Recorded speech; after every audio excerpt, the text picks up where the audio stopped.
जय हिंद दोस्तों। मैं विकास भारद्वाज एक बार फिर आप सभी का मेरे इस वीडियो में स्वागत करता हूं।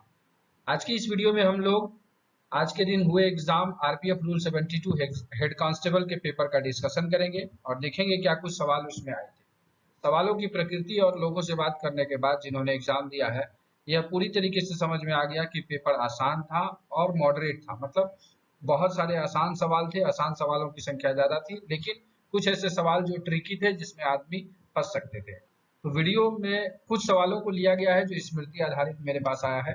बाकी इस पर डिटेल वीडियो आपको आ जाएगा, जो सारे सवाल पूछे गए हैं वो सारे तरीके से वेरीफाई करने के बाद। तो वीडियो को अंत तक देखिएगा। इस वीडियो के बीच में आपसे सवाल पूछे गए हैं और उसका जवाब आप कमेंट बॉक्स में देंगे ताकि आपका भी रिवीजन हो जाए। जो रूल 72 के एग्जाम के लिए प्रिपेयर हो रहे हैं या रूल 70 के लिए एग्जाम के लिए प्रिपेयर हो रहे हैं, कोई भी डिपार्टमेंटल आरपीएफ के एग्जाम के लिए प्रिपेयर कर रहे हैं, तो आपके लिए यह वीडियो लाभदायक सिद्ध होगा। वीडियो शुरू करने से पहले अभी तक अगर आपने प्ले स्टोर से आरपीएफ एलडीसी ऐप डाउनलोड नहीं किया है, जहां पर कि आपके लिए सारे प्रकार से वन स्टॉप सॉल्यूशन किया गया है आरपीएफ के डिपार्टमेंटल एग्जाम के लिए, तो आप उसे डाउनलोड कर लीजिएगा। लिंक डिस्क्रिप्शन में भी है और साथ ही साथ आप rpfldc.com पर भी विजिट करते रहिए, वहां पर भी आपको बहुत सारी चीजें जानकारी मिलती रहती है। तो हेड कांस्टेबल के पेपर में देखते हैं कौन कौन से सवाल आए थे। तो पहला सवाल देखिए, सबसे ज्यादा बोली जाने वाली भाषा पूछी गई थी, तो बंगाली है जो सबसे ज्यादा बोली जाने वाली भाषा है भारत में। फिर ये पूछा गया 71वें संविधान संशोधन में कौन सी भाषा जोड़ी गई, कौन कौन सी। तो इसका हमने ट्रिक आपको दिया है, वो ट्रिक है नमक, नेपाली, मणिपुरी और कोंकणी, जिसे कि आप आसानी से याद कर सकते हैं। फिर पूछा गया प्राथमिक शिक्षा का स्तर राजभाषा में हो, इसका जिक्र कहाँ पर है। तो अनुच्छेद 350 ए में राजभाषा के विकास, प्राथमिक स्तर, इन सब चीजों के बारे में बताया गया है। सिंपल सवाल, राजभाषा के 3 वीडियो हैं और उसमें सारे सवालों का कवर हो गए। 8वीं अनुसूची में कुल कितनी भाषाएं हैं, तो 22 भाषाएं हैं। हिंदी दिवस कब मनाया जाता है, 14 सितंबर। तो आप देख सकते हैं कि राजभाषा से सिंपल और सीधे सवाल पूछे गए थे। 92वें संविधान संशोधन में कौन सी भाषा नहीं है, ये पूछ लिया गया। तो हमने आपको बताया है संथाली, बोडो, डोगरी और मैथिली है। इसका एक ट्रिक भी है शब्दोम, उससे आप याद रख सकते हैं। और ऑप्शन में मैथिली की जगह मणिपुरी कर दिया गया था, जिससे कि आप आसानी से एलिमिनेट कर लेते। आरपीएसएफ का मुख्यालय पूछा गया था, नई दिल्ली में है। शिक्षा का अधिकार पूछा गया, अनुच्छेद कौन सा है, तो आर्टिकल 21A, इसको संविधान संशोधन करके लाया गया था। आईपीसी 390 का संबंध किससे है, तो लूट से है आईपीसी 390 का संबंध। ह्यूमन राइट्स एक्ट कब बना, 1993 में ह्यूमन राइट्स एक्ट बना। आरपीएफ का जोनल स्तर पे मुखिया कौन होते हैं, तो PCSC, principal chief security commissioner होते हैं।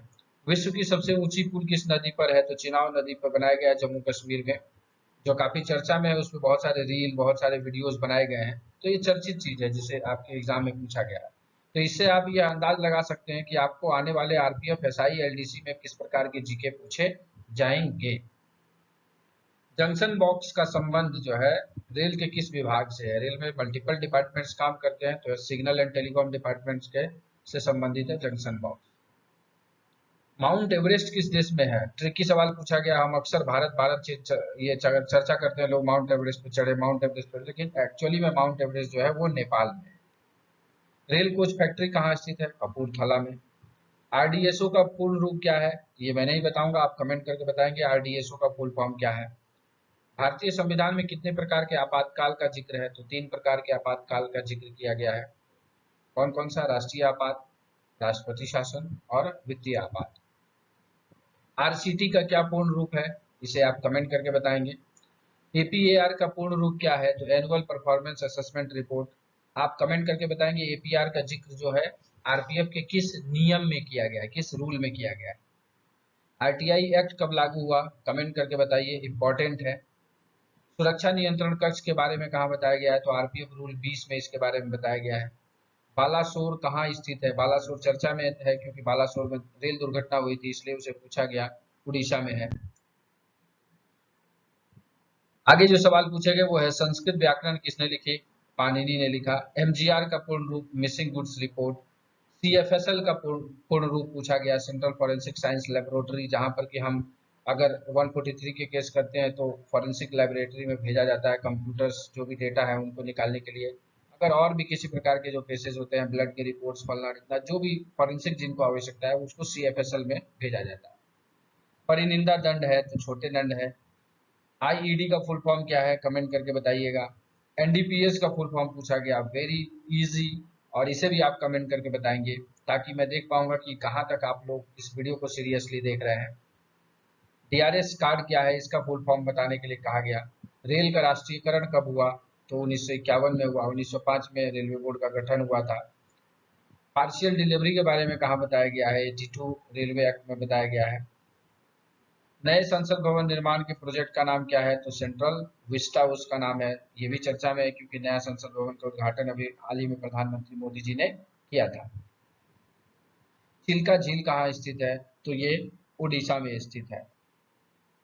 और रेल इंजन पर यात्रा करना दंडनीय अपराध है, किसमें, तो रेलवे एक्ट 156 हमने पढ़ाया आपको। 1 से हो गया इंजन, इंजन सबसे आगे होता है, 5 से हो गया पायदान और 6 से हो गया छत। तो रेल इंजन, पायदान और छत पे यात्रा करने के लिए 156 रेलवे एक्ट में पनिशमेंट दिया गया। तो ये कुछ स्मृति आधारित सवाल आए थे हमारे पास। बाकी भी सवाल आ चुके हैं, उसका डिटेल वीडियो आपको आगे अपलोड किया जाएगा। कुछ लोगों को चिंता थी कि कैसे किस प्रकार के सवाल आए हैं, उसके लिए, उस क्यूरियोसिटी के लिए यह वीडियो आपके लिए बनाया गया कि बिल्कुल आसान सवाल पूछे गए थे। लेकिन जो लोग RPF रूल 72 के लिए तैयारी कर रहे हैं तो फटाफट RPF LDC ऐप पे जो कोर्स लॉन्च किया गया है उसे ज्वाइन कर लीजिए ताकि आपकी सफलता सुनिश्चित हो जाए और आपकी सफलता में मेरा थोड़ा बहुत योगदान रहे। तो आशा करते हैं कि आपको यह वीडियो लाभदायक सिद्ध हुआ होगा और आपके अंदर एक कॉन्फिडेंस आया होगा, जो लोग एग्जाम दिए हैं उनके भी अंदर और जो लोग एग्जाम नहीं दिए हैं उनके अंदर भी, कि अगर उनका अगले साल हेड कांस्टेबल के लिए एलिजिबिलिटी हो रहा है तो वो काफी आसानी से इस एग्जाम को, अगर मेरे वीडियोज को आप फॉलो कर रहे हैं यूट्यूब पर जो अपलोडेड है, तो आप आसानी से इस एग्जाम को निकाल सकते हैं। चलिए इसी संदेश के साथ कि आप अपनी तैयारी में दिलो जान से जुड़े रहिए और अपने जीवन में खूब प्रगति करिए। इस वीडियो को यहीं समाप्त करते हैं। इस वीडियो को ध्यानपूर्वक देखने के लिए आप सभी मित्रों का दिल से धन्यवाद।